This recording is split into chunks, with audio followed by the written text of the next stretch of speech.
سورۃ بقرہ آیت نمبر 274 اور 275۔ الذین ينفقون اموالهم باللیل والنہار سرا وعلانیۃ فلہم اجرهم عند ربهم ولا خوف علیہم ولا هم یحزنون۔ جو لوگ رات اور دن کھلے اور چھپے اپنے مال خرچ کرتے ہیں انہیں اپنے رب سے اس کا اجر ضرور ملے گا، ایسے لوگوں کو نہ کچھ خوف ہوگا نہ وہ غمگین ہوں گے۔ یہ آیت دراصل صدقات اور خیرات کے احکام کا نچوڑ ہے، یعنی آخر میں ایک دفعہ پھر صدقے کی ترغیب دی جا رہی ہے۔ اب اس کی عین ضد ساتھ آگے سود کا بیان ہو رہا ہے۔ صدقات اور خیرات جہاں آپس میں ہمدردی، مروت، اخوت، فیاضی پیدا ہوتی ہے، وہاں طبقاتی تقسیم بھی کم ہوتی ہے۔ اس کے برعکس سود سے شکاوت قلبی یعنی دل کی سختی، خود غرضی، بے مروتی اور بخل جیسے اخلاق رذیلہ پرورش پاتے ہیں، اور طبقاتی تقسیم بڑھتی چلی جاتی ہے جو بالآخر کسی نہ کسی عظیم فتنے کا باعث بن جاتی ہے۔ تو یہاں پہ بتایا گیا کہ ساری تفصیل بتا کے کہ کیسے خرچ کرنا ہے، کس طرح خرچ کرنا ہے، اور پھر اس کے بعد بتایا کہ آپ جو بھی خرچ کریں، رات کو کریں، دن میں کریں، یعنی اندھیرے میں کریں یا روشنی میں کریں، اعلانیہ کریں، جیسے کچھ صدقات اعلانیہ کرنے پڑتے ہیں، جیسے زکوٰۃ وغیرہ یہ اناؤنسمنٹ کرنی پڑتی ہے اور مجمع اسی وقت جو کچھ دینا چاہے دے کے اٹھتا ہے، یا سرن چھپا کے کریں، جیسے رات کو چھپ کے بعض لوگ صدقہ کرتے ہیں یا منع کر دیتے ہیں کہ ہمارے بارے میں نہ بتایا جائے۔ سب کا اجر ہے، اور سب سے بڑی چیز ہے کہ ایسا انسان خوف کی منزلیں آرام سے کراس کرے گا، اسے کوئی منزل خوف زدہ نہیں کرے گی اور نہ ہی وہ غمگین ہوگا۔ آیت نمبر 275، الذین یأکلون الربا لا یقومون الا کما یقوم الذی یتخبطہ الشیطان من المس۔ اس میں آپ دیکھیں گے کہ اس آیت میں 6 جملے آپ کو ملیں گے۔ پہلا آپ نے دیکھا ان لوگوں کے برعکس جو لوگ سود کھاتے ہیں وہ یوں کھڑے ہوں گے جیسے شیطان نے کسی شخص کو چھو کر اس سے مجنون بنا دیا ہو۔ ذالک بانہم قالوا انما البیع، اس کی وجہ یہ ہے کہ ان کا یہ نظریہ ہے کہ تجارت بھی آخرکار سود ہی ہے۔ مثل الربا وَأَحَلَّ اللَّهُ الْبَيْعَ وَحَرَّمَ الرِّبَا، حالانکہ اللہ نے تجارت کو حلال قرار دیا اور سود کو حرام۔ فَمَنْ جَاءَهُ مَوْعِظَةٌ مِّن رَّبِّهِ فَانْتَهَىٰ فَلَهُ مَا سَلَفَ وَأَمْرُهُ إِلَى اللَّهِ، اور جس شخص کو اس کے رب سے یہ نصیحت پہنچ گئی اور وہ سود سے رک گیا تو پہلے جو وہ کھا چکا اس کا معاملہ اللہ کے سپرد۔ وَمَنْ عَادَ فَأُولَٰئِكَ أَصْحَابُ النَّارِ هُمْ فِيهَا خَالِدُونَ، پھر جو بھی سود کھائے تو یہ لوگ اہل دوزخ ہیں جس میں وہ ہمیشہ رہیں گے۔ یہاں پہ سود کے بارے میں کہا جا رہا ہے، نبی کریم صلی اللہ علیہ وسلم کا فرمان ہے، سود لینے والا، سود دینے والا، تحریر لکھنے والا اور گواہ سب پر لعنت، اور فرمایا وہ سب گناہ میں برابر ہیں۔ آپ صلی اللہ علیہ وسلم کا فرمان ہے، سود کا ایک دھرم جو آدمی کھاتا ہے اور وہ اس کے موذی ہونے کو جانتا ہے تو وہ گناہ میں 36 مرتبہ زنا کرنے سے زیادہ سخت ہے، اور ایک حدیث کا الفاظ ملتا ہے کہ نعوذ باللہ اپنی ماں کے ساتھ زنا کرنے کے مترادف ہے۔ آپ صلی اللہ علیہ وسلم کا فرمان ہے، لوگوں پر ایک زمانہ آئے گا جب کوئی سود کھانے والا ہوگا، ہر کوئی سود کھانے والا ہوگا، اور اگر سود نہ کھائے تو اس کا غبار اس کو ضرور پہنچے گا۔ ہر وہ قرض جو واپسی پر نفع کے ساتھ لوٹایا جائے سود ہے، حدیث ہے یہ۔ اور آپ صلی اللہ علیہ وسلم کا فرمان ہے، جس شخص کو تم نے قرض دیا اس کے ہدیے بھی قبول نہ کرو، مثلا وہ تحفہ دینا چاہے تو اسے قبول مت کریں۔ تو یہاں پہلا جو جملہ ہے کہ وہ لوگ جو سود کھاتے ہیں وہ نہیں کھڑے ہوں گے کس دن؟ قیامت کے دن، جیسا کہ کھڑا ہوتا ہے جس کو چھو لیا ہو شیطان نے، یعنی سود خور پیسے کی ہرس میں اس قدر مدہوش ہوتا ہے کہ اس کو نہ کسی غریب پر رحم آتا ہے، نہ کسی کی شرم مانیا ہوتی ہے۔ دراصل وہ زندگی میں مال کی لالچ میں مدہوش تھا، اسی حالت میں وہ اٹھایا جائے گا۔ کیوں؟ کیونکہ وہ کیا کہتا تھا، ذالک بانہم قالوا انما البیع مثل الربا،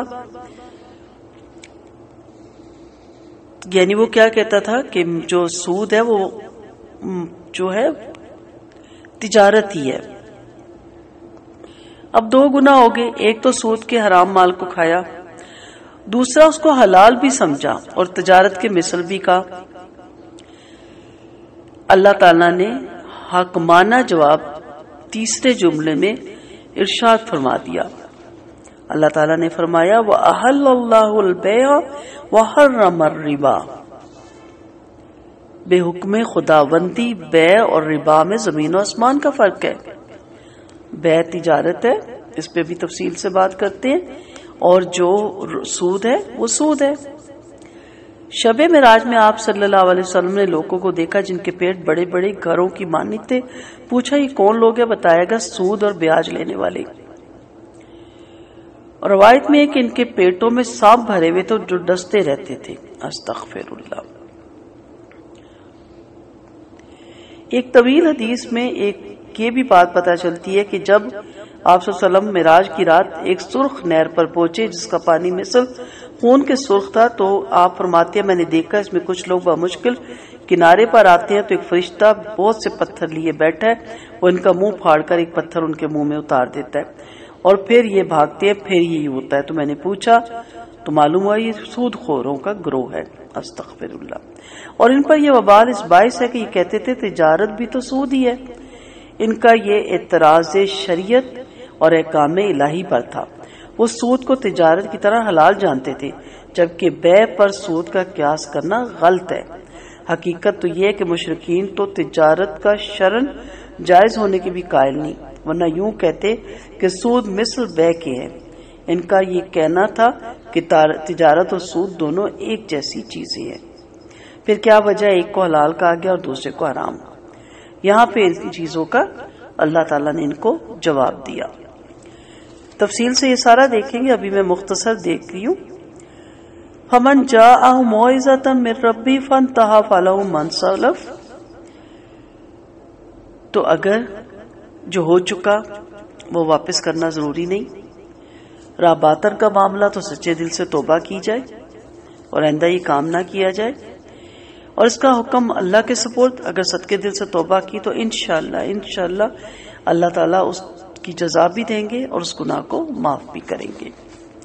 وَمَنْ عَادَ فَأُولَٰئِكَ أَصْحَابُ النَّارِ، لیکن اگر کوئی نہیں مانتا، حرام کو حلال سمجھتا ہے، کفر ہے، آپ جانتے ہیں، وہ جہنم میں ہمیشہ رہنے کا باعث ہے۔ بارگاہ خداوندی میں ناپاک اور گندی اور خبیث چیز پیش کرنا اور اس پر اس کی رضا اور خوشنودی کی امید رکھنا کمال بے ادبی اور گستاخی کے زمرے میں آتا ہے۔ سنن میں حدیث ہے کہ جو چیز تجھے شک میں ڈالے اسے چھوڑ دو اور اسے لے لو جو شک و شبے سے پاک ہو۔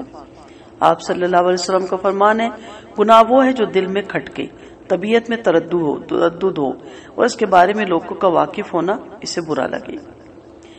ایک روایت میں ہے کہ آپ صلی اللہ علیہ وسلم نے فرمایا اپنے دل سے فتویٰ پوچھ لو، لوگ چاہے کچھ بھی فتویٰ دیتے ہوں۔ آپ صلی اللہ علیہ وسلم کا فرمان ہے کہ سود کے 73 گناہ ہیں، جن میں سب سے ہلکا گناہ ہے کہ انسان اپنی ماں سے بدکاری کرے۔ سب سے بڑا سود مسلمان کی حد تک عزت کرنا ہے۔ اللہ تعالی ہم سب کو سود سے بچائے۔ مسند احمد کی حدیث جو میں نے پہلے بھی سنائی کہ جو سود نہیں بھی کھائے گا اسے غبار پہنچے گا، بس غبار سے بچنے کے لیے ان کے اسباب کے پاس بھی نہ بھٹکنا چاہیے جو ان حرام کاموں کی طرف لے کر جاتے ہیں۔ اب ایک مسلمان کا کام تو یہی ہونا چاہیے کہ جب اللہ تعالی نے سود کو حرام قرار دے دیا تو اس کے سامنے سر تسلیم خم کر دے، خواہ اس سے سود اور تجارت کا فرق اور ان کی حکمت کو سمجھ آئے یا نہ آئے۔ تاہم جو لوگ یہ نظریہ پیش کرتے ہیں کہ تجارت بھی سودی کی طرح، اللہ نے انہیں انتہائی بدھو اور مجنو قرار دیا، جنہیں کسی جن نے اسیب زدہ بنا دیا ہو اور اپنی خود غرضی اور زر پرستی کی ہوس میں خپتی ہو گئی ہوں۔ انہیں تجارت اور سود کا فرق نہیں نظر آ رہا، چونکہ وہ اس زندگی میں باولے ہو رہے ہیں، لہٰذا وہ قیامت کے دن بھی اسی حالت میں اپنی قبروں سے اٹھیں گے۔ اب ہم ایسے لوگوں کو سمجھانے کے لیے سود اور تجارت کا فرق تفصیل سے بتاتے ہیں۔ سود اور تجارت کا فرق: سود ایک طے شدہ شرع کے مطابق یقینی منافع ہے، جبکہ تجارت میں منافع کے ساتھ نقصان کا بھی احتمال موجود ہے، خواہ کوئی شخص اپنی ذاتی سرمایہ سے تجارت کرے یا شراکت کی شکل میں کرے۔ جب آپ تجارت کرتے ہیں تو بہت سے لوگ کا ذریعہ معاش کھلتا ہے۔ فرض کر لیں کہ آپ کپڑوں کی تجارت کرتے ہیں، تو اس میں آپ دیکھیں کہ ہول سیل کا بھی، ڈسٹریبیوٹر کا بھی، پھر جس گاڑی میں آپ لاد کے لے کے جاتے ہیں، پھر جس کا کپڑا ہوتا ہے جس فیکٹری سے اٹھاتے ہیں، پھر آپ کے ملازمین، پھر وہ کپڑا دکانوں میں جاتا ہے، پھر وہاں بکتا ہے، پھر وہاں کے ملازمین، تو بہت سے لوگوں کو روزگار ملتا ہے۔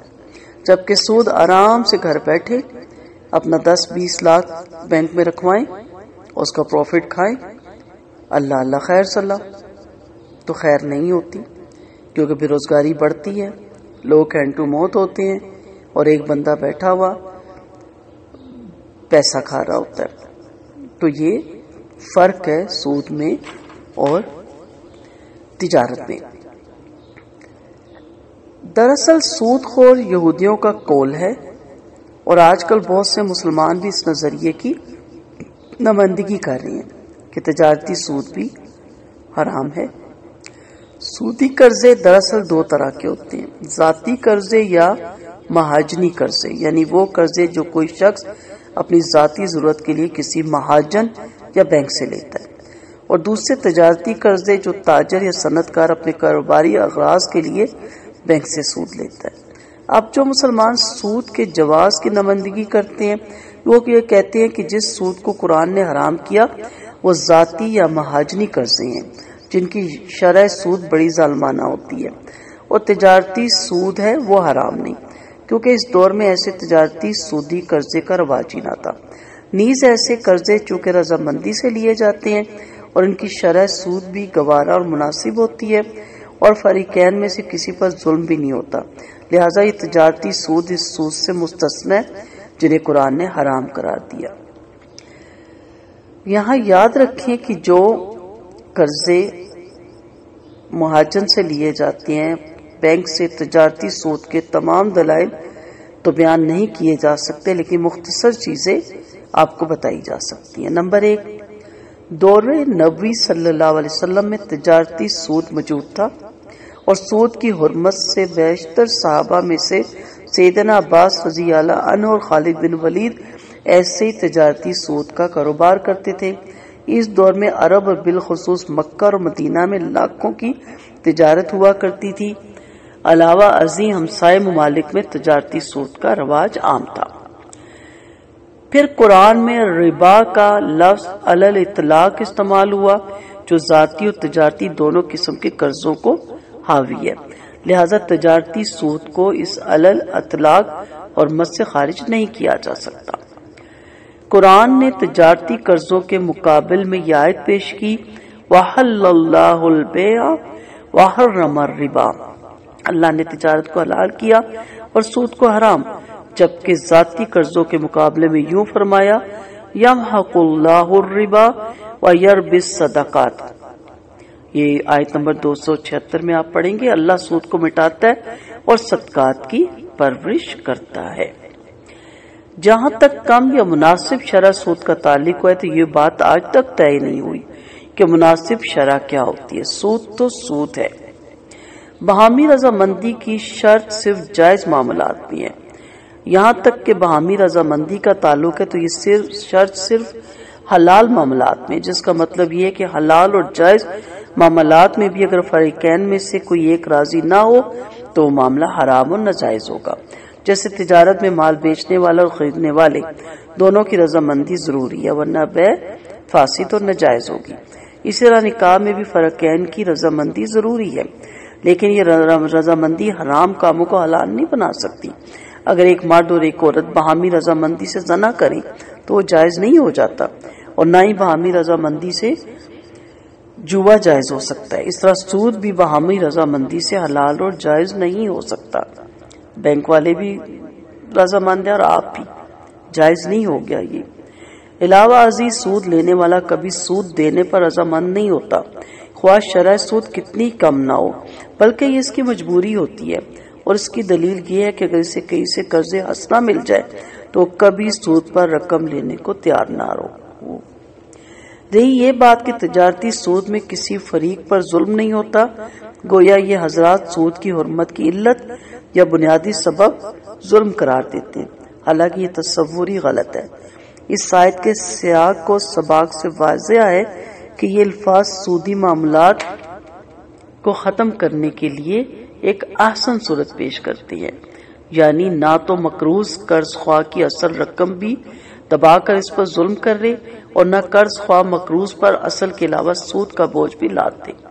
ان الفاظ کا اطلاق ہمارے ہاں اس وقت ہوگا جب ہم اپنے معاشرے کو سود سے مکمل پاک کرنا چاہیں گے، یا نجی طور پر قرضے کے فریقین سود کی لعنت سے اپنے آپ کو بچانے پر آمادہ ہوں گے۔ سود کی حرمت کا بنیادی سبب ظلم نہیں بلکہ بیٹھے بٹھائے اپنے مال میں اضافے کی وہ ہوس ہے جس سے ایک سرمایہ دار اپنی فاضل دولت میں طے شدہ منافع کی ضمانت سے یقینی اضافہ چاہتا ہے، اور جس سے زیر پرست سنگ دلی اور بخل جیسے اخلاق رذیلہ جنم لیتی ہیں۔ اللہ تعالیٰ نے یہ نہیں فرمایا کہ جو سود کھا چکا وہ معاف ہے، بلکہ یوں فرمایا کہ اس کا معاملہ اللہ کے سپرد ہے، چاہے تو بخش دے چاہے تو سزا دے۔ اللہ ہم سب کو غلطی میں بھی جہاں کہیں سود کی غبار بھی پہنچی ہو ہم سب کو معاف فرمائے۔ لہذا محتاط صورت یہی ہے کہ وہ سود کی حرام کمائی خود استعمال نہ کرے بلکہ جس سے سود لیا تھا اسی واپس کر دے، تو یہ سب سے بہتر بات ہے، ورنہ محتاجوں کو دے دے یا رافعہ عامہ کے کاموں میں خرچ کر دے۔ اس طرح وہ سود کے گناہ سے تو شاید بچ جائے مگر ثواب نہیں ہوگا، کیونکہ اللہ تعالیٰ حرام مال کا صدقہ قبول نہیں کرتا، اور آئندہ ہمیشہ سے اس کے لیے توبہ کرے اور ہمیشہ سے اپنے آپ کو سود کے سے بچائے۔ وآخر دعوانا ان الحمد للہ رب العالمین۔